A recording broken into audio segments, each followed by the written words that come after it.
कस्तो अन्याय भयो हैन त, ठुलो अन्याय भएको हो नि। आमामामा भर्खरको शिशु यसो सुन्दाखेरि पनि आँगै छिरिङ्ग हुँदैन के भन्ने त्यस्ती आमालाई।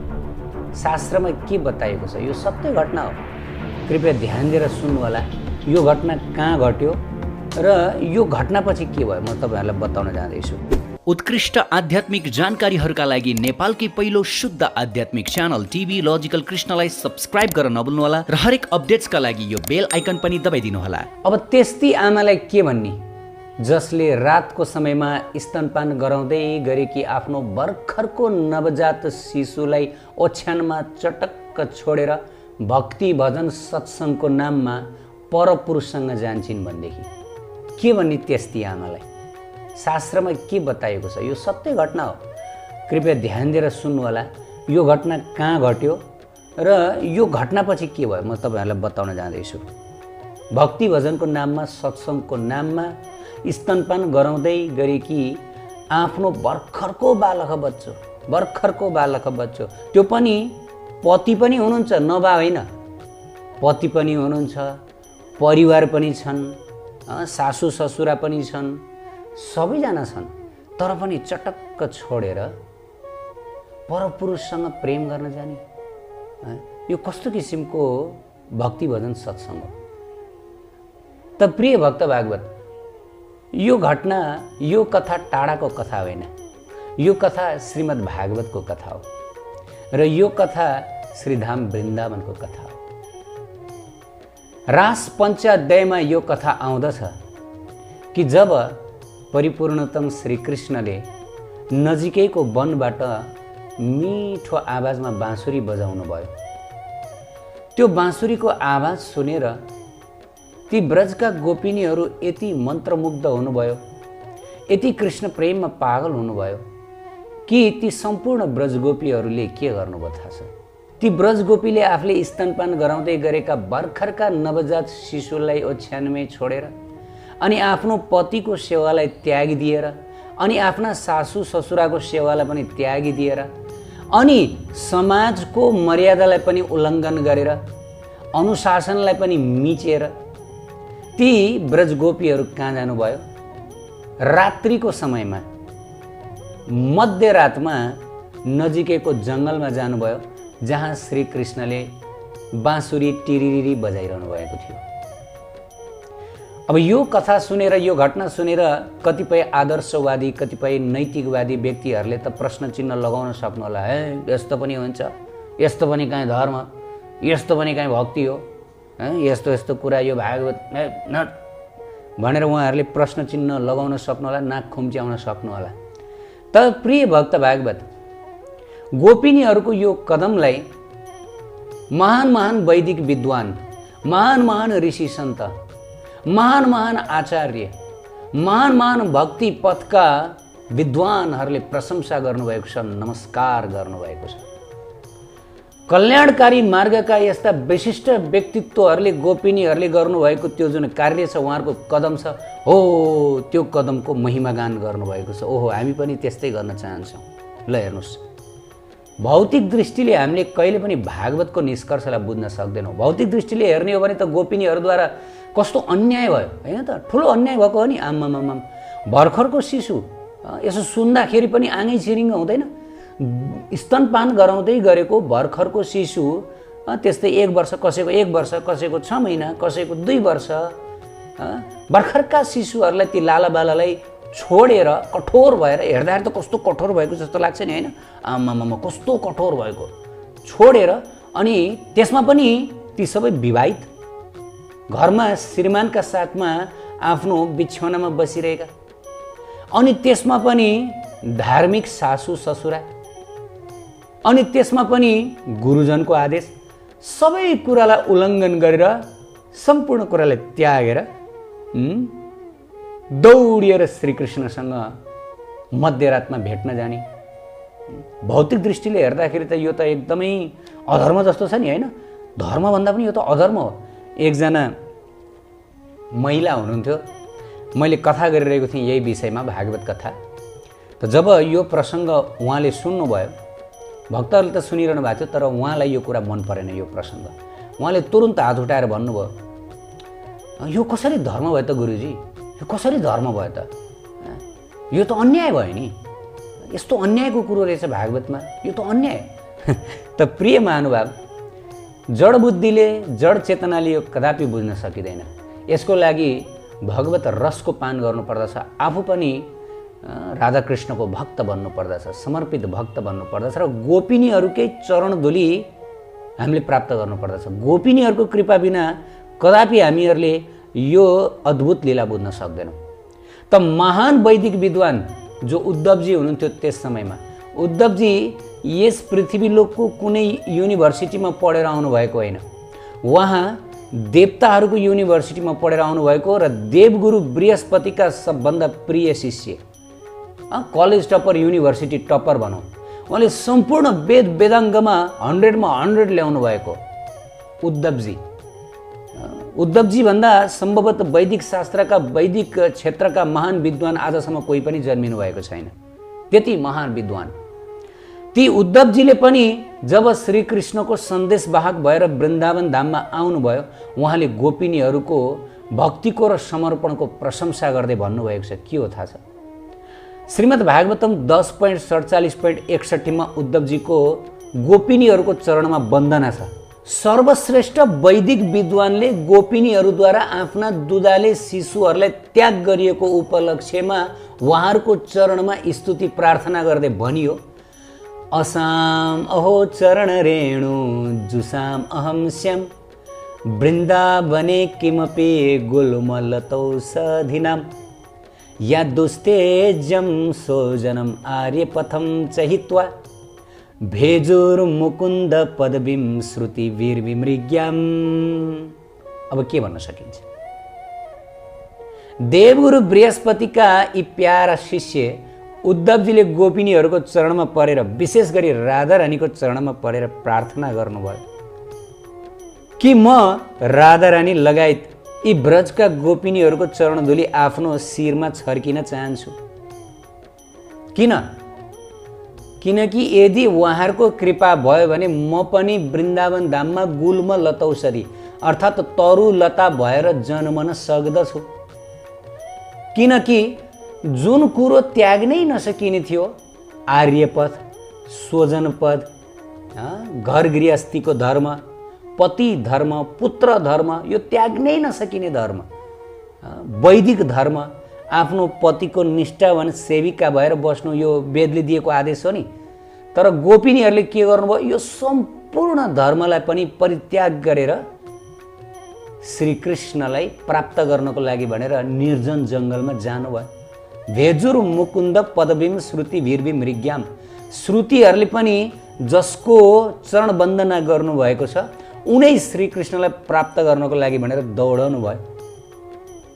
म यिनै परम आराध्य राधा रानी लगायत गोपिनीहरूको चरणधुली आफ्नो शिरमा धारण गर्न चाहन्छु, म कृपा चाहन्छु। उद्धवजीले यस प्रकार प्रार्थना गर्नुभयो। ल हेर्नुहोस्, भलै संसारका जडवादी विमुख व्यक्तिहरू, अल्पज्ञ व्यक्तिहरूले गोपिनीहरूको यो कदमको तिरस्कार गरून्, निन्दा गरून्, यो चाहिँ अनैतिक भयो, यो चाहिँ एकदमै कठोर भयो। तर वैदिक विद्वानहरूले त प्रशंसा गर्नुभयो। अनि त्यसै गरी नारद मुनिले नारद भक्ति सूत्रमा पनि प्रशंसा गर्नुभएको छ। यदि भक्ति गर्न चाहन्छौ भने गोपिनीहरूले गरे जसरी नै भक्ति गर्नु है। गोपिनीहरूको भन्दा उत्कृष्ट भक्ति कसैको छैन। अथ गोपिका नाम भन्नुभयो। जसरी गोपिनीहरूले श्रीकृष्णको शरणागति लिनुभयो त्यसै गरेर शरणागति लिऊ। नारद मुनि, नारद मुनि त को हुनुहुन्छ? नारद मुनि भनेको सबभन्दा दयावान ऋषि, करुणावान ऋषि। अब त्यसै गरी आएर कलियुगमा चैतन्य महाप्रभु, जसले सारा पतित जीवहरूको उद्धार गर्नको लागि यो हरिनाम ल्याउनु भयो, हरे कृष्ण महामन्त्र ल्याउनु भयो र यो कृष्ण प्रेमको मार्ग सारा जगतभरि फैलाउनु भयो। आज सारा विश्वभरि चैतन्य महाप्रभुको यो अभियान पवित्र नाम कीर्तनका रूपमा फैलिरहेको छ। अब स्वयं चैतन्य महाप्रभु उहाँले शुद्ध के भन्नुभएको छ? नाहम विप्रो नाच नरपतिर नापि वैश्यो न शूद्रो नाहम वर्णी न च गृहपतिर नो वनस्तो यतिर्वा किन्तु प्रद्योन्निखिल परमानन्द पूर्णामृताब्धिर गोपीर्भर्तु पदकमलयोर्दास दासानुदास। उहाँले भन्नुभयो न म ब्राह्मण हो, न म क्षत्रिय, न म वैश्य, न शूद्र, न सन्यासी, न ब्रह्मचारी, न गृहस्थ, न बाणप्रस्थी। म को हुँ त? म उनै गोपीजन बल्लभ, गोपिनीहरूका पालनहार, गोपिनीहरूका पालनहार उनै श्रीकृष्णको दासानुदास बन्न चाहन्छु। महाप्रभुले शुद्ध यहाँ गोपिनीहरूको भक्तिको प्रशंसा गर्नुभयो। हेर्नुहोस् न, शास्त्रमा शरणागतिका 6 अङ्गहरू छन्। पूर्ण शरणागतिका आनुकूल्यस्य सङ्कल्प प्रतिकूलस्य वर्जनम रक्ष्यस्यतो विश्वासो गोप्तृत्वे वर्णम तथा। रक्ष्यस्यतो विश्वासो अर्थात् म राधा कृष्णको शरणमा परि भने राधा कृष्णले मेरो सम्पूर्ण कुराको रक्षा गर्नुहुन्छ, मेरो पनि रक्षा गर्नुहुन्छ, मेरा परिवारजनको पनि रक्षा गर्नुहुन्छ, मेरो शिशुको पनि रक्षा गर्नुहुन्छ, मेरो हर कुराको रक्षा गर्नुहुन्छ। हो, यदि यो विश्वास यदि कोही साधक भक्तमा आयो भनेदेखि फुल सरेन्डर, पूर्ण शरणागति भनिन्छ। शरणागतिका पनि आफ्ना लेभलहरू छन्। कोही आदि शरणागति, कोही थोरै शरणागति, कोही पूर्ण शरणागति। अब गोपिनीहरूको जुन स्तर थियो त्यो पूर्ण शरणागतिको स्तर हो। त्यो किसिमको शरणागति कसैले पनि प्रकट गर्न सक्नुहुन्न, कसैमा पनि त्यो किसिमको शरणागति छैन, केवल राधा रानी लगायतका गोपिनीहरूसँग मात्रै। त्यही भएर त गोपिनीहरूभन्दा परम श्रेष्ठ भक्तहरू कोही पनि हुनुहुन्न भनेर यत्र तत्र सर्वत्र शास्त्रहरूमा बताइएको छ। र गोपी भावभन्दा श्रेष्ठ भाव केही पनि छैन भनिएको छ। गोपिनीहरूले जसरी भक्ति गर्नुभयो त्यसै गरेर भक्ति गर्नु भनिएको छ। जैतै श्रीमद् भागवत जति पनि महापुरुषहरूले यही कुरा बताउनुहुन्छ। श्रीमद् भागवत गीतामा पनि स्वयं श्रीकृष्णले यही कुरा घोषणा गर्नुभयो। अनन्यश्चिन्तयन्तो मां ये जना पर्युपासते तेषां नित्यभियुक्तानां योगक्षेमं वहाम्यहम्। यदि कसैले अनन्य भावले मेरो भक्ति गर्दछ, अनन्य भनेको अब अरू कोही होइन, एक मात्र राधा कृष्ण, एक मात्र। अनन्य भनेको अब अरू कोही होइन, अन्याश्रय त्यागो अनन्यत। अन्य सम्पूर्णको आश्रय त्यागेर एक मात्र आफ्ना आराध्य राधा कृष्णको जो शरणमा परेको हुन्छ, अब के गर्नुहुन्छ? तेषां नित्यभियुक्तानां योगक्षेमं वहाम्यहम्। म त्यो भक्तको पनि रक्षा गर्छु र उसँग भएको हर कुराको रक्षा गर्छु। उसका बालबच्चा, उसकी पत्नी, उसको घर, उसको धन सम्पत्ति सबै। बरु हामीले ती कुराको रक्षा नगर्न सक्छौँ राम्रोसँग। हामीसँग के शक्ति छ? केही शक्ति छैन। हामीलाई लाग्छ कि मैले रक्षा गर्न सक्छु, म रक्षक हुँ, तर यो गलत हो। हामी कोही रक्षक हुन सक्दैनौँ। हामी यति निर्बल छौँ, हामी आफै, हाम्रो आफ्नै कुन बेला विनाश हुन्छ हामीलाई थाहा छैन। त यदि श्रीकृष्णले हाम्रा चिजबिजहरूको रक्षा दिनुभयो भने कसैले पनि ती चिजबिजहरू लुट्न सक्दैनन्, नष्ट गर्न सक्दैनन्। स्वयं श्रीकृष्णले भन्नुभयो कि म रक्षा गरिदिन्छु, तर अनन्य भावले मेरो भक्तिमा हुनु पर्यो। हेर्नुहोस्, अनन्य भक्तिमा यति शक्ति छ। त गोपिनीहरूको जुन त्याग थियो त्यो त्याग भनेको अनन्य भक्तिको त्याग हो, पराकाष्ठ हो। त्यो भनेको भक्तिको पराकाष्ठ। भनिएको छ कि भगवानले 5 किसिमको मुक्ति दिनुभए पनि शुद्ध भक्तहरू चाहनुहुन्न। शुद्ध भक्तहरू श्रीकृष्णबाट कुनै पनि भौतिक कुरा, यतिसम्म कि आध्यात्मिक कुरा पनि प्राप्त गर्न चाहनुहुन्न। केवल आफ्ना प्राण प्रियतम श्रीकृष्णलाई प्राप्त गर्न चाहनुहुन्छ, श्रीकृष्णबाट केही पनि प्राप्त गर्न चाहनुहुन्न। तर गोपिनीहरूको शरणागति यहाँ हेर्नुहोस् त, श्रीकृष्णबाट प्राप्त गर्ने चाहना त परिजाओस्, आफूसँग भएको र त्याग्नै नसकिने कुराहरू पनि त्यागिदिनु भयो। कसैले त्याग्न सक्छ आफ्नो भर्खरको 6-7 महिनाको शिशुलाई त्याग्न? कसैको मन हुन्छ अनि त्यस्तो कठोर हुन्छ, आमाको मन त्यस्तो कठोर हुन्छ? त्यो पनि गोपिनीहरू त्यस्तो कठोर हुन सक्छ? आफ्नो पतिलाई त्याग्न सकिन्छ, त्यो पनि त्यस्तो वैदिक युगमा? आजकल भए त त्याग्न सकिएला, त्यस्तो वैदिक युगमा, वैदिक शासनको युगमा त्याग्न सकिन्छ? त्यो बेलामा त यदि पतिलाई त्यागेर परपुरुषसँग कोही लाग्छ भनेदेखि त्यो भनेको मृत्यु समान, त्यो त मरे तुल्य हो। त्यो अब स्वीकार्य हुँदैन। स्वीकार्य हुँदैन। आफ्नो पतिलाई त्यागेर परपुरुषसँग जानेलाई कुनै पनि हालतमा स्वीकार्य हुँदैन, कुनै पनि हालतमा हुँदैन। त्यो पनि त्यस समय वैदिक युगमा। तर गोपिनीहरूले त्यो पनि स्वीकार गर्नुभयो, पतिलाई त्यागेर कृष्णको लागि। आर्य पथको उल्लङ्घन गर्नुभयो, स्वजन धर्मको उल्लङ्घन गर्नुभयो, वैदिक धर्मको पनि उल्लङ्घन गर्नुभयो, सबै कुराको उल्लङ्घन गरेर श्रीकृष्णलाई भेट्न श्रीकृष्णको लागि भनेर जानुभयो जङ्गलमा। अब कसैले यहाँ प्रश्न गर्न सक्नुहुन्छ, यहाँ वेदको धर्मको तिरस्कार भयो, आर्य पथको तिरस्कार भयो। ना, उद्धवजी भन्नुहुन्छ वेद धर्मको पालना भयो। जन वेद धर्मको पालना भयो, आर्य धर्मको पालना भयो। वेदले बताएको पनि यही हो, वेदैश्च सर्वैर अहम एव वेद्य, कि सम्पूर्ण वेदको एक मात्र निष्कर्ष हो कि श्रीकृष्ण शरणागत, सम्पूर्ण रूपले श्रीकृष्णको शरणागत बन। यो सम्पूर्ण वेदको निष्कर्ष हो। वेदिश्च रामायण चैव पुराणे भारते तथा अद्य मध्य च अन्त्य च सर्वत्र हरिगीयते। वेद, पुराण, महाभारत, रामायण सारा शास्त्रहरूमा आदि मध्य अन्त सबैतिर उनै श्रीकृष्णको गुणगान गरिएको छ, उहाँकै भक्तिको चर्चा गरिएको छ, शरणागतिको चर्चा गरिएको छ सबैतिर। त्यस कारणले गर्दा वैदिक विद्वानले भन्नुभयो ना, यो वेद धर्म त्यागिएको होइन, आर्य धर्म त्यागिएको होइन, तर बाहिरबाट हेर्दा त्यागिएको जस्तो देखिन्छ। यो त झन् वेद धर्मको पालना गरेको, आर्य धर्मको पालना गरिएको। र जब गोपिनीहरू मध्यरातमा श्रीकृष्ण सामु पुग्नुभयो त श्रीकृष्णले पनि गोपिनीहरूलाई अचम्म मान्दै भन्नुभयो, हे गोपिनीहरू, होइन मैले के अचम्म देख्दैछु, तिमीहरू किन यस निर्जन वनमा एक परपुरुषसँग भेट्नको लागि भनेर आयो? तिमीहरूको त घरमा बालबच्चा छन् होइन, तिमीहरूको त घरमा पतिहरू छन् होइन, मातापिता हुनुहुन्छ होइन। जब श्रीकृष्णले यस प्रकार सोध्नुभयो त्यसपछि ती सम्पूर्ण गोपिनीहरूले भन्नुभयो, हे प्राणनाथ, हजुर कुन चाहिँ पतिको कुरा गर्दै हुनुहुन्छ हामीलाई थाहा छैन। हाम्रो लागि त पति हजुर मात्रै हो, हाम्रो त एकमात्र पति हजुर। हजुरले को चाहिँ स्वजनको कुरा गरिरहनु भएको छ हामीलाई थाहा छैन। हाम्रो स्वजन भनेको त एकमात्र हजुर हो। हाम्रो आफ्नो कसलाई भनिरहनु भएको छ थाहा छैन, हाम्रो त एकमात्र आफ्नो हजुर हो। हामीले त अरू कसैलाई चिनेकै छैन। त गोपिनीहरूले एक स्वरमा यो भन्नुभयो, हजुरको खुसीका लागि, हजुरको आनन्दका लागि भनेर हामी आएका छौँ। अब हामीलाई फर्काउने चेष्टा नगर्नुहोस्। अब हामी कहाँ जाने? हजुर बाहेक हाम्रो शरणमा अब पर्ने को नै छ र? हामीलाई कसैले स्वीकार गर्दैन।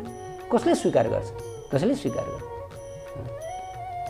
जब यस प्रकार गोपिनीहरूले भन्नुभयो त्यसपछि श्रीकृष्णले गोपिनीहरूलाई स्वीकार गर्नुभयो, रासलीलाको आयोजना भयो। त प्रिय भक्त भागवत, यहाँ बुझ्नुपर्ने एउटा कुरा के छ भन्दाखेरि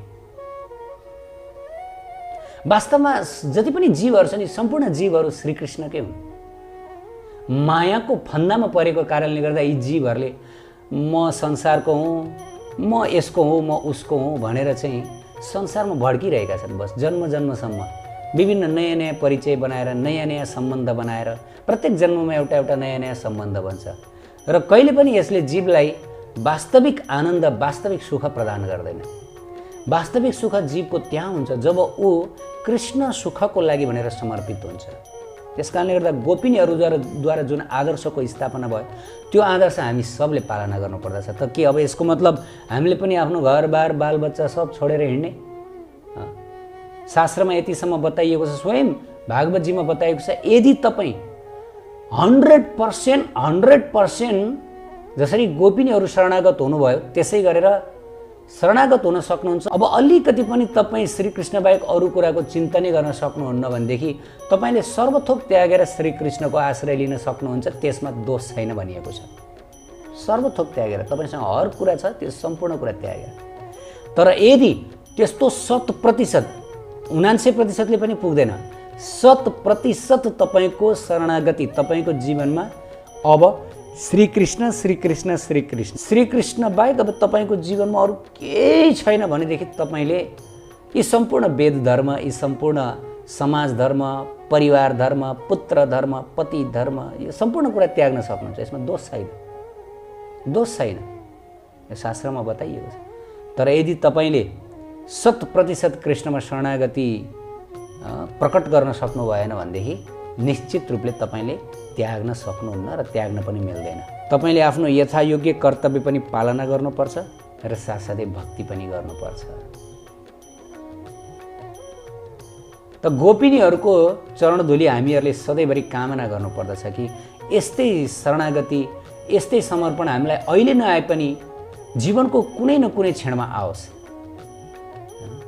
जीवनको कुनै न कुनै क्षणमा ल ठिकै छ, अहिले जवानमा आएको छैन, जवानीमा आएको छैन, 40-50 वर्षमा यस्तो शरणागति आओस् कि म सब कुरो छोडेर मेरो घरबार पुत्र पुत्री सम्पत्ति पत्नी सारा कुरा छोडेर म वृन्दावनमा उनै राधा कृष्णको शरणमा जान सकूँ र मेरो जीवनमा अब अरू कुनै कुराको इच्छा नहोस्, एकमात्र राधा कृष्ण, युगल सरकार, युगल प्रेम, बस यति मात्रै। यति त हामीले प्रार्थना गर्न सक्छौँ नि। ल अहिले नआइदिए पनि हुनसक्छ अहिले त जवान पत्नी छिन्, घरमा बालबच्चा छ, ठिक छ, सबको सेवा गर्नु, सबलाई हेरचाह गर्नुपर्छ, तर 40-50 वर्षपछि त आइदियोस्। त्यो बेला त सबै ठुलो भइसक्छ, सबैजना आफ्नो खुट्टामा उभिन्छन्।